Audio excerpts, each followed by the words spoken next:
The preacher checked his watch for the third time in 11 minutes, and the sound of that little gold second hand was the loudest thing in the room. There were 48 empty pews in the Grace Memorial Chapel that morning, and 46 of them stayed empty. A woman was lying in a plain pine box at the front, 79 years old, her hands folded over a Bible she had never once opened for show, and not a single soul in that town had come to say goodbye to her. The funeral director stood by the door in a gray suit and did the thing men do when they are embarrassed for the dead. He looked at the floor. He straightened a stack of programs nobody had taken. He cleared his throat and asked, quiet, whether anyone at all would like to come forward and say a few words about the life of Eleanor May Cutter. Nobody moved. The two people who had come, a bored county clerk and a woman from the church who volunteered at every funeral because it was simply what she did, both looked at their shoes.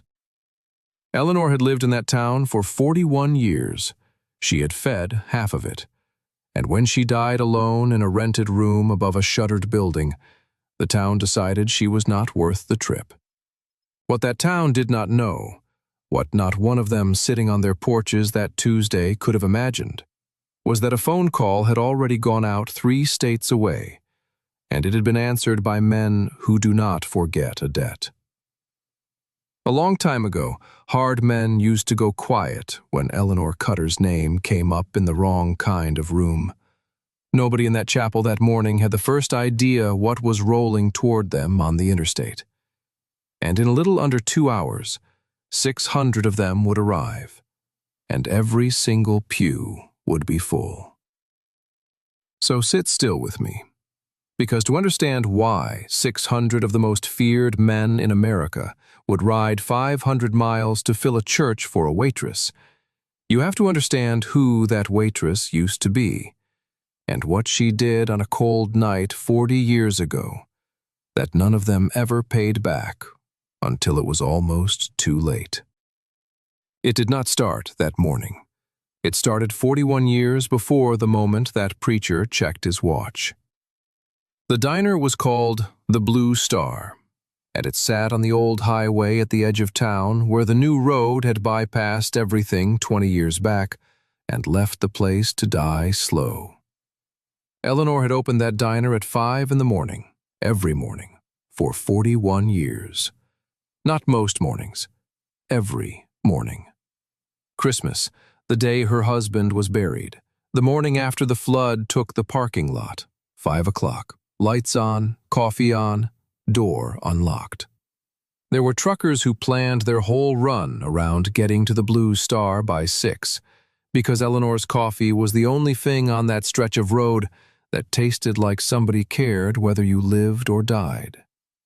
She was a small woman, gray hair pinned up under a hairnet, hands that had cracked and healed and cracked again from 4 decades of hot plates and cold dishwater.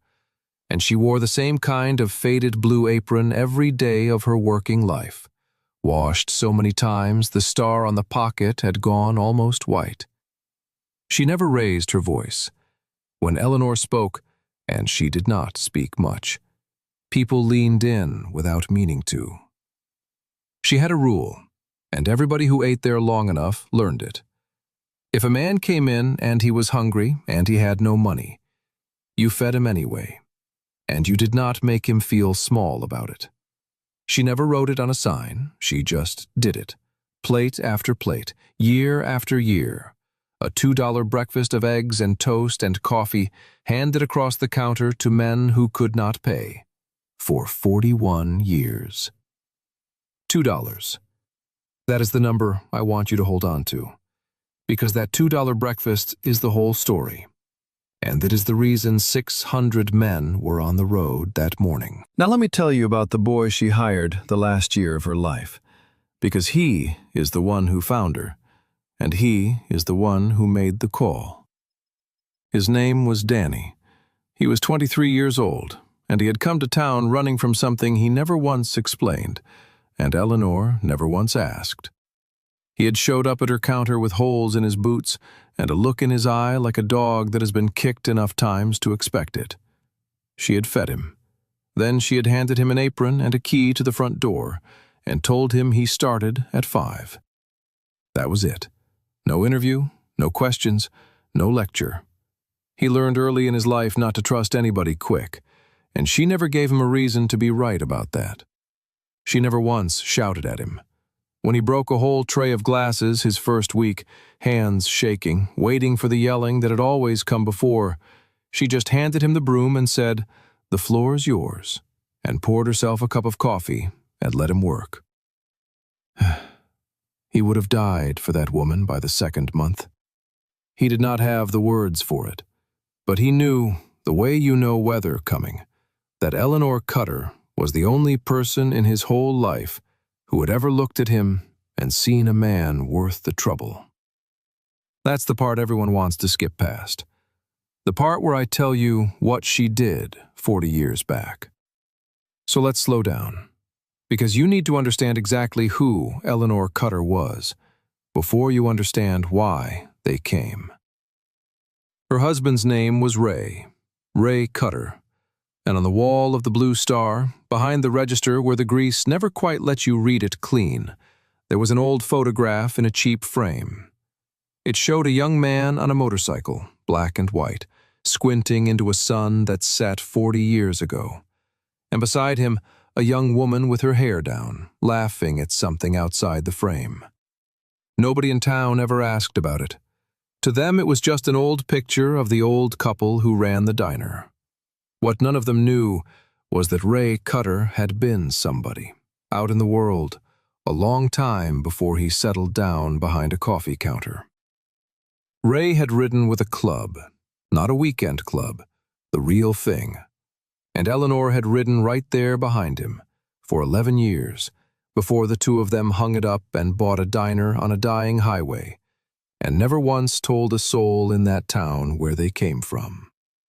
They had walked away clean, the way almost nobody walks away clean. And they had done it because Eleanor got tired of burying young men, and she told Ray one night that she wanted to spend the rest of her life feeding people instead of grieving them. And Ray, who loved her more than he loved the road, said, "All right." Just like that. All right. And they left. But here's the thing about the kind of life Ray and Eleanor had lived. You can leave the road. The road does not leave you. And on a cold February night about 40 years back, a night when the wind came off the flats hard enough to rock the diner on its foundation, a man walked into the Blue Star an hour before closing. And he was dying. He did not know he was dying. He thought he was just hurt. His name was Cole, and he was maybe 26 years old, and he had come off his bike 40 miles back on black ice, and he had gotten himself upright and ridden the last of the way on a busted leg and 3 broken ribs and a slow bleed inside that he could not feel yet. He came through Eleanor's door white as ash, and he had $11 in his pocket, and he asked for coffee. Eleanor took one look at him from behind the counter, and she did not ask him what he wanted. She came around the end of that counter the way she did everything, slow, unhurried, like somebody who had all the time in the world. And she put her hand flat on his chest and felt what was wrong with him before he ever said a word. Because she had spent 11 years on the road. She knew a man who was bleeding on the inside. She knew it the way you know your own name. The nearest hospital was 51 miles away, and the ambulance that night was 2 counties over, pulling a family out of a ditch, and dispatch told her 90 minutes, maybe more. Cole did not have 90 minutes. Eleanor Cutter knew that too. So she did a thing that morning that the men who came to her funeral 40 years later still tell about. Quiet, in the back rooms of clubhouses where the young ones lean in to hear it. She got that man into the bed of Ray's old truck, and she drove him 51 miles across black ice at midnight, with Ray in the back holding pressure on a wound with a rolled-up blue apron. and she did not slow down for one single curve. She got him to the doors of that emergency room with a pulse he had no business still having. And when the doctor came out 3 hours later and told her that another 20 minutes would have finished him, Eleanor Cutter just nodded and got back in the truck and drove home and opened the diner at 5. Because it was 5 o'clock, and that is what she did. Now here is the part that matters, the part that is the whole hinge of this. That boy, Cole, the one bleeding out on her counter, was not nobody. His father, 3 states away, was the national president of one of the largest and most feared motorcycle clubs in the country. And when that man got the call that his son was alive, that a little gray-haired woman on a dead highway had driven him across 51 miles of ice with her own hands and asked for nothing, not $1, not one favor, nothing. That man got on his bike in the dark, and he rode all night and all the next day to stand in Eleanor Cutter's diner and thank her. And she poured him a cup of coffee, and she set a $2 breakfast in front of him, eggs and toast, and when he tried to put a thick roll of $100 bills on her counter, she pushed it back across the formica with one cracked finger and said, "Quiet. We don't charge for that here." She would not take his money. Not then, not ever. He came back every year on the anniversary of that night for the rest of her husband's life, and every year he tried, and every year she pushed it back, and every year he ate his $2 breakfast, and he told her the same thing before he left. He told her that if she ever needed anything in this life, all she had to do was call the number he left under the register, and he would come. And he would not come alone. Now you have to understand what those 11 years on the road had actually been, because that is where Eleanor came from, and a person is always made out of the road they came down. Ray Cutter had patched into that club at 22, and Eleanor had married him at 24. And for over a decade she rode 200 miles behind him with her arms around his ribs and her cheek against the back of his cut. And she saw the whole of it, the good and the hard both. She saw the runs and the weddings and the babies named after men who were gone. She saw the way 100 bikes look coming over a rise at dawn with the light behind them. And she saw the other side of it too, the side nobody puts on a poster, the funerals, the folded flags, the young widows she sat up with all night in kitchens that smelled of coffee and grief. Eleanor was never a passenger in that life. She was the one they came to. When a brother got hurt, it was Eleanor who knew what to do with the wound before the doctor got there. When a brother got locked up, it was Eleanor who drove his old lady to visitation 400 miles each way and never once complained. When a brother died, it was Eleanor who washed the coffee cups after everybody else had gone home and could not stop shaking. She was the steady hand in a life made of sharp edges, and every man in 3 chapters knew it, and every one of them, to a man, would have laid down in traffic for her. That is a thing you earn. You do not get given it. You bleed for it across a decade, one kitchen and one graveside and one long drive at a time. And some of the women who tried never lived quiet enough or steady enough to actually wear it. Eleanor wore it without ever once seeming to notice she had it on. And then, one night, in a cheap motel outside a town whose name nobody remembers now, Eleanor watched a 19-year-old prospect she had fed at her own table 2 nights before come home draped over the tank of another man's bike. And she washed him for burial with her own hands because his mother was 3 states away and could not get there in time. And somewhere in the middle of that long, cold work, she made up her mind. She did not announce it. She was not the kind to announce things. She waited until she and Ray were alone on the road the next afternoon, the wind loud enough that a person could say a true thing without the whole world hearing it. And she leaned up close to his ear, and she told him.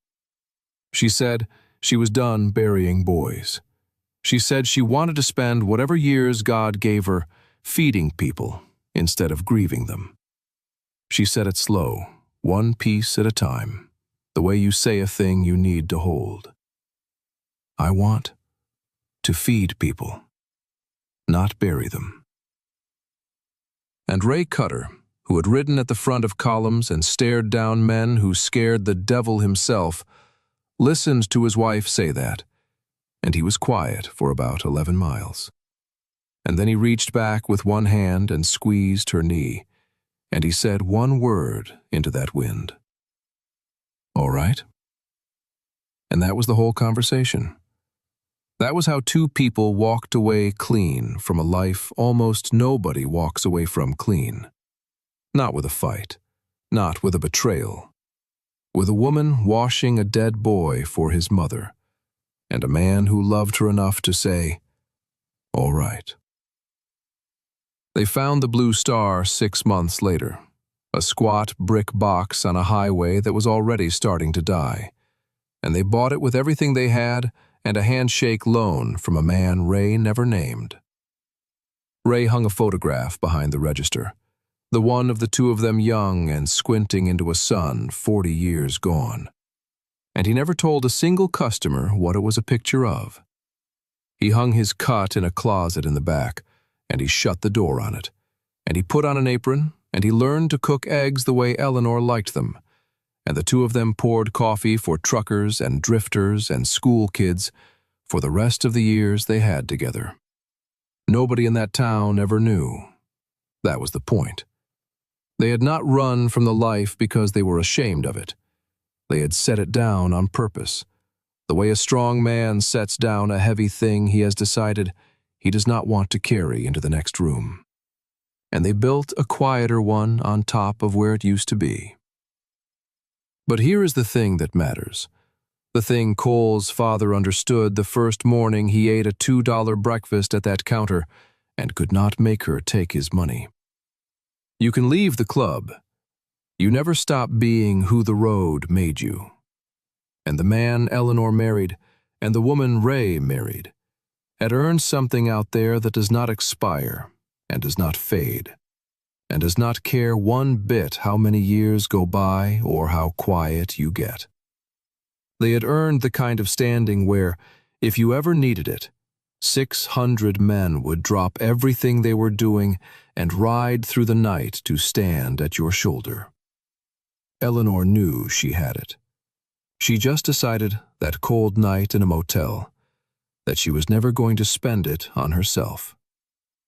Ray went first, the way husbands often do. His heart quit on him one spring morning in the storeroom while he was breaking down a case of eggs, and Eleanor found him there against the shelving with a carton still in his hand.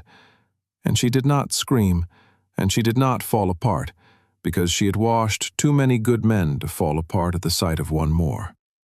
She knelt down next to him on that cold concrete floor, and she took his hand, the one still holding the eggs, and she told him a few things she had never said out loud in 40 years of marriage. And then she got up, and she called who needed calling, and the next morning she opened the door at 5, because it was 5 o'clock, and that is what she did. They buried Ray with his cut on, folded under his hands in the box the way you fold a flag. And men Eleanor had not seen in 30 years came out of the hills and the far states to stand at that grave with their hats in their hands. And Cole was one of them, gray already, kneeling in the dirt to say goodbye to the man whose wife had kept him in this world. And when it was done, they offered her everything: money, a place to live, a word in any ear she wanted. And Eleanor Cutter thanked every one of them, and took none of it, and drove home alone, and opened the diner at 5. The years after Ray were the lean years, the slow years, the ones where the town finished dying around her and did not have the decency to do it fast. The new road took the last of the truckers. Her hands, which had carried a dying man across 51 miles of ice, curled up on her with the arthritis until some mornings she could not work the coffee pot without setting it down twice. The money went the way money goes when nothing comes in, quiet and then all at once, and she sold the Blue Star to a bank for less than it was worth and rented the little room above it and kept the key to the front door on a nail by her bed. And still, 5 o'clock. Still the door unlocked, still the coffee on, even the mornings when the only living soul who came through it was a lost trucker who had taken a wrong exit and found, at the edge of a forgotten town, a little gray-haired woman in a faded blue apron who poured him a cup and would not let him pay for it. She was pouring coffee for ghosts by then. She knew it. She did it anyway. Because the door opening at 5 was not about the customers. It had stopped being about the customers a long time ago. It was about being the kind of person who keeps a promise to an empty room, which is the only kind of promise that actually tells you who somebody is. And then, the last year of her life, the door opened at 4:30 one January morning, an hour before it should have, and a boy came in out of the cold with holes in his boots. Danny, 23 years old, and thin the way a person gets thin when eating has become a thing they do when they can, and not a thing they count on. And he had that look Eleanor had seen 100 times across 40 years, the look of a young man who has been handled rough by everybody who was ever supposed to be gentle with him. He did not ask for a handout. That was the thing that got her. He asked if she was hiring, in a voice that already knew the answer was no, because the answer had always been no. And Eleanor Cutter looked at him a long moment from behind that counter, and she saw the whole of him, the way she used to see a wound before a man ever said where it hurt. And she did not ask him where he came from. She did not ask him what he was running from. She had spent a lifetime learning that the ones worth saving almost never tell you, and the asking only shames them. She just poured him a cup of coffee and set a plate of eggs and toast in front of him. And while he ate it like a man who did not trust it was real, she took an apron off the hook and set it on the counter next to his plate. And she told him he started at 5. He tried to pay her for the breakfast when he was done. He had a few crumpled dollars he must have been saving for something, and she pushed them back across the formica with one cracked finger. The same finger, the same gesture. And she said the only thing she ever said about it. "We don't charge for that here." For that whole last year, Danny was the closest thing to family Eleanor had left in the world, and neither of them ever put a word to it, because putting a word to it would have made it smaller than it was. He learned the diner the way you learn a hymn, by standing next to somebody who already knows it. He learned that she checked something under the register every single morning before she flipped the sign, lifted the drawer and looked, and set it back down, and never once touched whatever was under there. He learned not to ask. He learned that when a hungry man came in with no money, you fed him, and you did not make him feel small about it. Because she told him that on his second day, and then never had to tell him again. He learned the smell of that place at 5 in the morning, coffee and griddle and the cold coming off the windows, and years later that smell would put a lump in his throat he could not talk around. What he did not learn, because she never told him and never would have, was who she used to be, or what she had done on the ice 40 years back, or whose number was taped under that register in a dead man's blocky hand. He knew her as a quiet old woman who was kinder to him than the whole rest of the world had managed to be in 23 years. He did not know she was a legend in rooms he would never see. He did not know that the smallest gesture she made, pushing a few dollars back across a counter, was the same gesture that had once made the president of a national club put his money back in his pocket and bow his head. He only knew that she had looked at him, a nobody, a boy with holes in his boots, and decided he was worth the trouble. And that was enough. That was more than enough. That was, if you want the plain truth of it, the only thing anybody had ever given him that he did not have to give back. Eleanor never called it. Ray died. The years came on. The town moved out to the new road and forgot the Blue Star existed. Her hips went, then her hands, then the money. She sold the diner to keep the lights on and rented a room above the empty shell of it, and she kept opening the front door at 5 in the morning out of 41 years of habit, even after there was no one left to feed but Danny and the ghosts. She never called that number. She was not the kind of woman who called in a debt. She had done what she did because it was right, not because it was owed. That is the thing you have to understand about her. That is the whole of her. She would rather die forgotten in a rented room than pick up a phone and ask a man to keep his word. And on a gray morning 3 weeks before Christmas, that is exactly what she did. She died in her sleep, alone, 79 years old, with her blue apron folded on the chair beside the bed, and the star worn almost white. Danny found her when she did not come down to unlock the door at 5. He sat with her a long time before he did anything, holding her cold, cracked hand in both of his. And he cried the way a man cries when the only person who ever saw him worth saving is gone. And then he started making calls, and he learned exactly how much this town thought of Eleanor Cutter. The funeral home wanted money nobody had.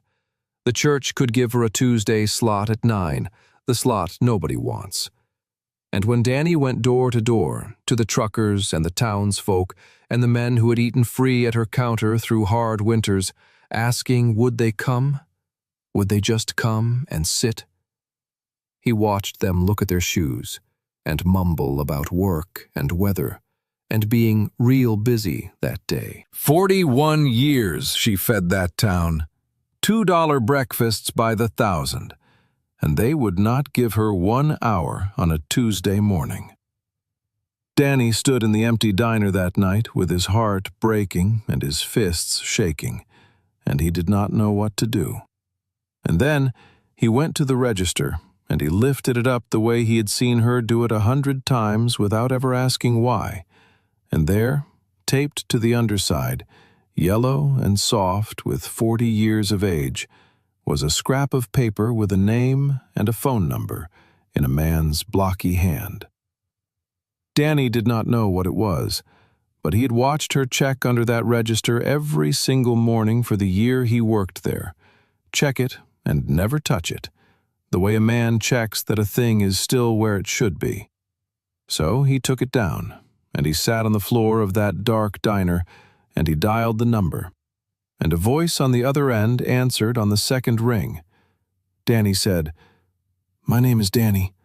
I worked for a woman named Eleanor Cutter." And the line went so quiet he thought the call had dropped. Then the voice, an old voice, careful, said her name back to him slow, like a man setting down something he was afraid to drop. Eleanor Cutter. And Danny told him. He told him she was gone, and that nobody would come, and that he did not know why he was even calling a number he did not understand, except that she checked it every morning for as long as he knew her, and never once used it. There was a sound on the other end of the line that Danny would remember the rest of his life. It was the sound of a hard old man who has buried a lot of people, and who has just been told the one person he owed everything to died alone, thinking nobody would come. The voice said, "When?" Danny said the funeral was Tuesday, 9 in the morning, the little chapel on Grace Street. And the voice said one more thing before it hung up, and it said it quiet, and it said it in a way that let no daylight in around the edges of it. It said, "We'll be there." Then it said, "And Danny, You make sure that box is not in the ground before we arrive." Then the line went dead. Here's what had happened in the 11 hours since Danny made that call. The man who answered was Cole, not the father. The father had passed years back. It was Cole himself now, the boy who bled out on her counter 40 years ago, gone gray and heavy and made of scar tissue, sitting at the head of the same table his father once sat at, national president in his father's chair. He had never forgotten. He had a standing rule in that club, spoken once a year at the anniversary of the night he should have died, that if the woman from the Blue Star ever called, everything stopped. Everything. And now she was gone, and she had never called, and the not calling was somehow worse than any call could have been, because it meant she had carried that debt as a gift the whole way to her grave, and never once let them square it. Cole sat at that table a long time. Then he stood up, and he made 3 phone calls, and each of those men made 10, and each of those made 10 more, and it went out across the country the way fire goes across dry grass, quiet at first, and then everywhere at once. The word was simple. Eleanor Cutter is being buried Tuesday. She fed our people for 40 years and asked for nothing. Nobody in her town will come. We are going. And just like that, the whole shape of that gray little Tuesday changed. Now understand what that meant, because most people hear 600 motorcycles and they picture noise and trouble. These were not weekend riders. These were men who had buried more brothers than most people have friends. Men who understood exactly one thing better than anyone alive, and that thing was loyalty. Men who kept their word in a world that had stopped keeping any. They did not come to make trouble. They came because a debt was owed, and a debt unpaid is a stain. And there was one clean way left in this world to wipe it. So they rode. They rode through the night from 3 states, in the cold, 3 weeks before Christmas, headlights coming together on the interstate the way tributaries come together into a river. 10, becoming 50, becoming 200, becoming a column of light 600 strong that ran back farther than any one man in it could see. Truckers pulled onto the shoulder and stood by their rigs with their hats off as it went by. A column that took 11 minutes to pass a single point. And at the front of it, in the cold wind with no shield, rode a gray, heavy old man named Cole, with 40 years of a debt finally coming due behind his ribs. Back in that chapel, the preacher checked his watch one more time and made the decision to move on.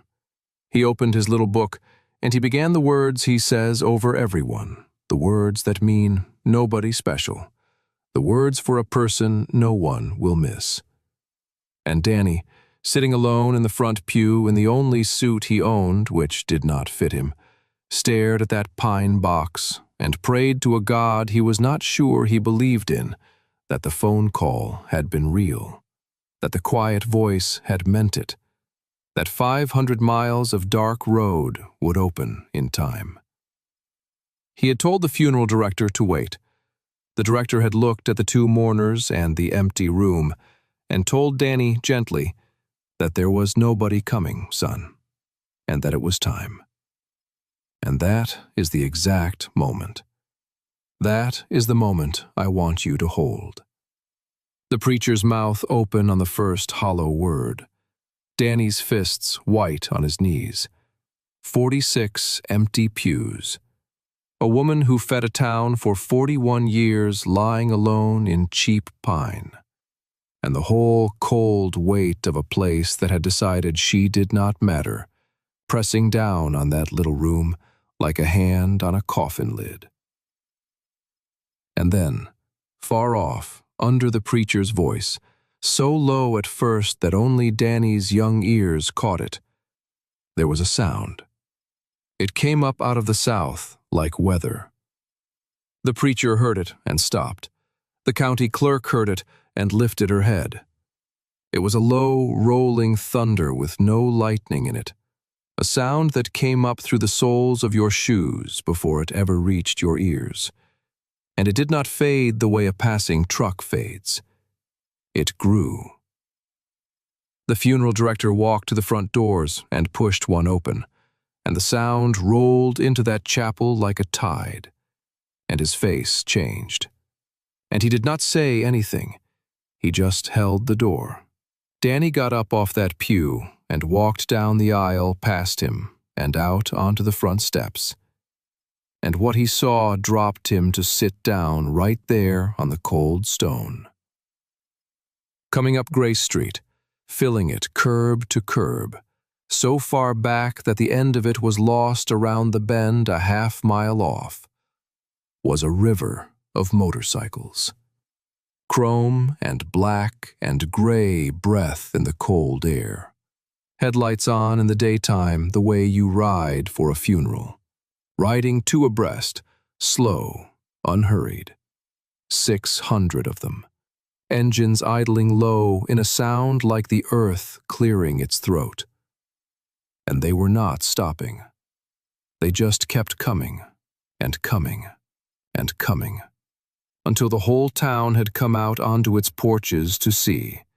The same people who would not walk 4 blocks for Eleanor Cutter, now standing frozen and staring, as 600 men rode into their little town to bury her right. The first riders reached the chapel and swung in and cut their engines, and then the next, and the next, and the parking lot filled, and then the street, and then both cross streets. And for 11 straight minutes, the only sound in that whole town was motorcycles rolling in and shutting down, one after another, until at last the final bike settled and the engine died, and a silence came down over Grace Street, heavier than any noise had ever been. 600 men stood off their bikes, and nobody said a word.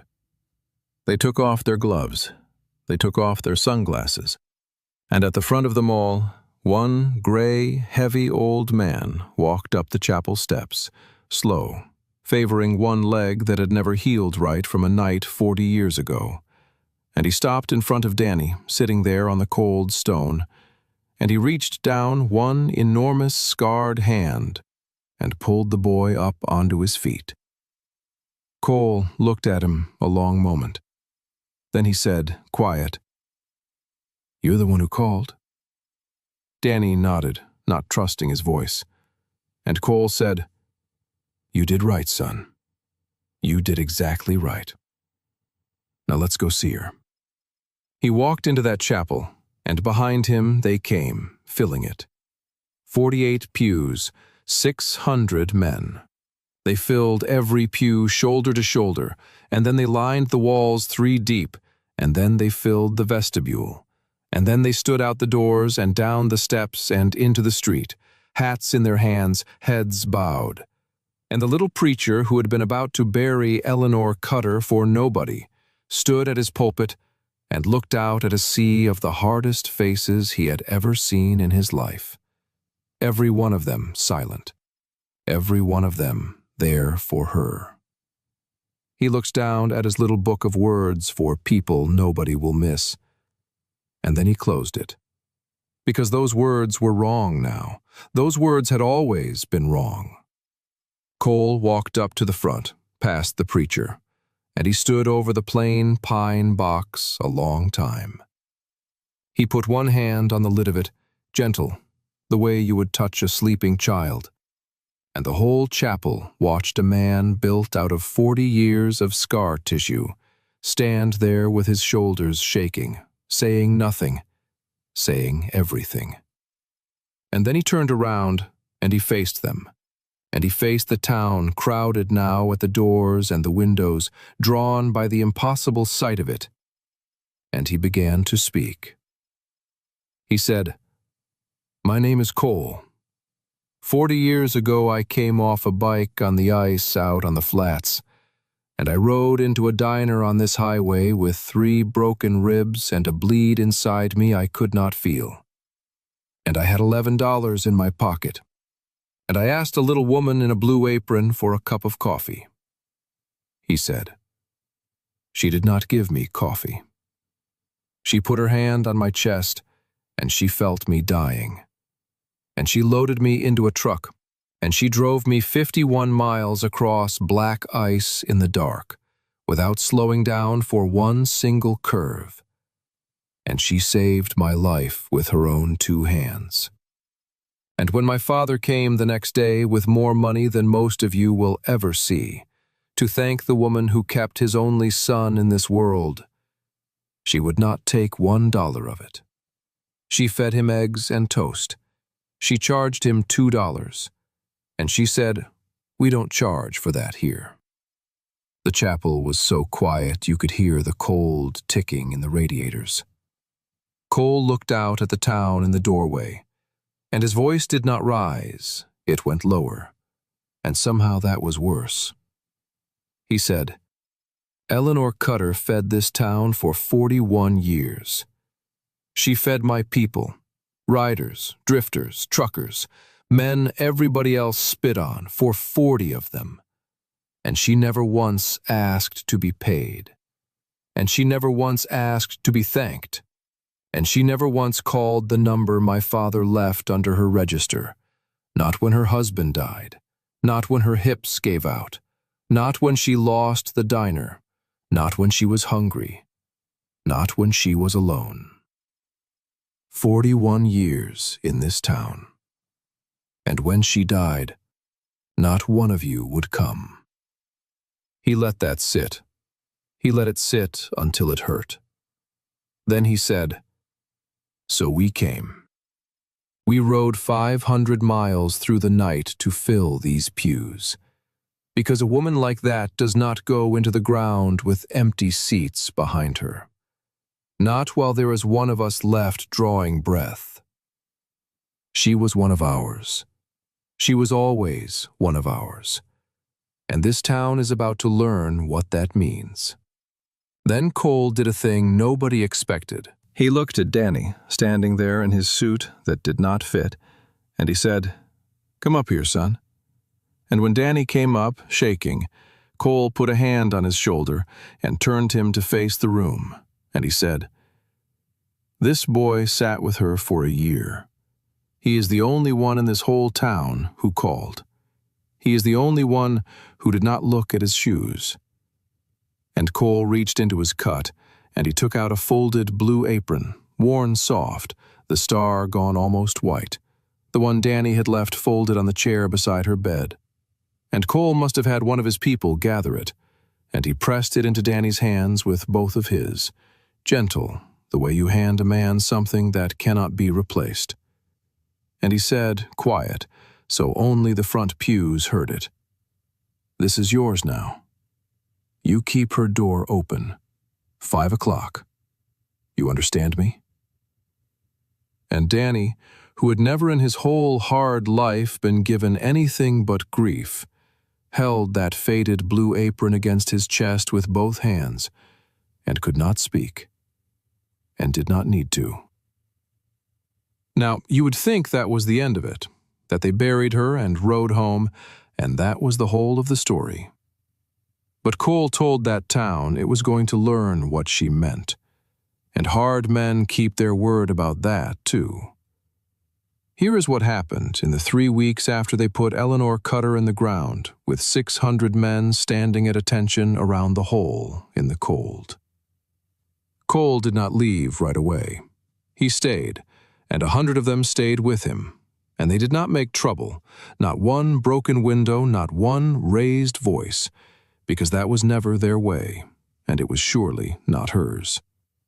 What they did was quieter than that, and it landed harder. They found out that the Blue Star, the diner Eleanor had sold off cheap to keep her lights on, was sitting empty and half-rotted on that dead highway, owned now by a bank 3 counties over that did not care. And Cole bought it.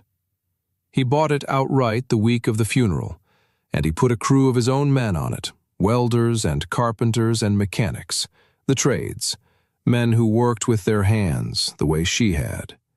And they gutted it, and they rebuilt it, board by board, through the coldest part of that winter. And when the sign went back up over the door, it did not say the Blue Star anymore. It said Eleanor's.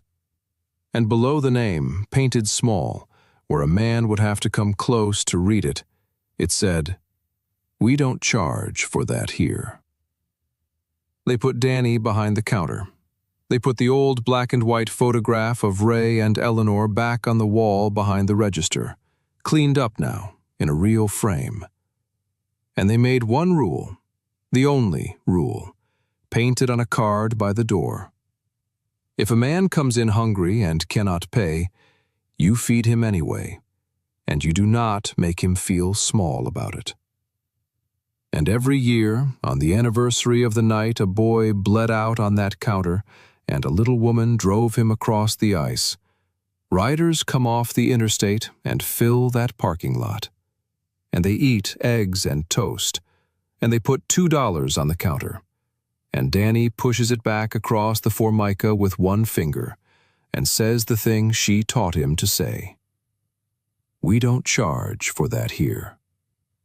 And they take their $2 back, and they leave it in a jar by the door instead.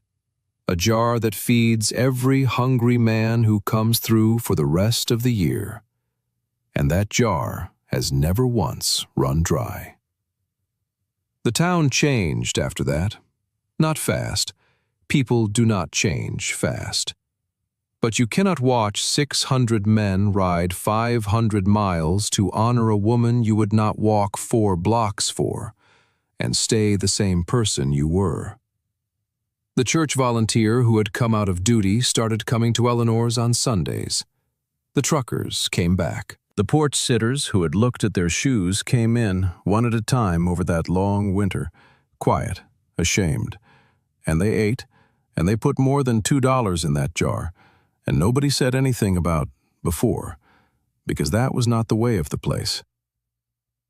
And the county clerk who had sat bored in an empty chapel wrote it all up for the little town paper, the whole story, the ice and the truck and the 51 miles and the $2 breakfast and the 600 men, and people 3 states over read it and wept over their morning coffee for a woman they never met, a woman who fed the world and asked for nothing, and would not even call in the one debt that was owed her.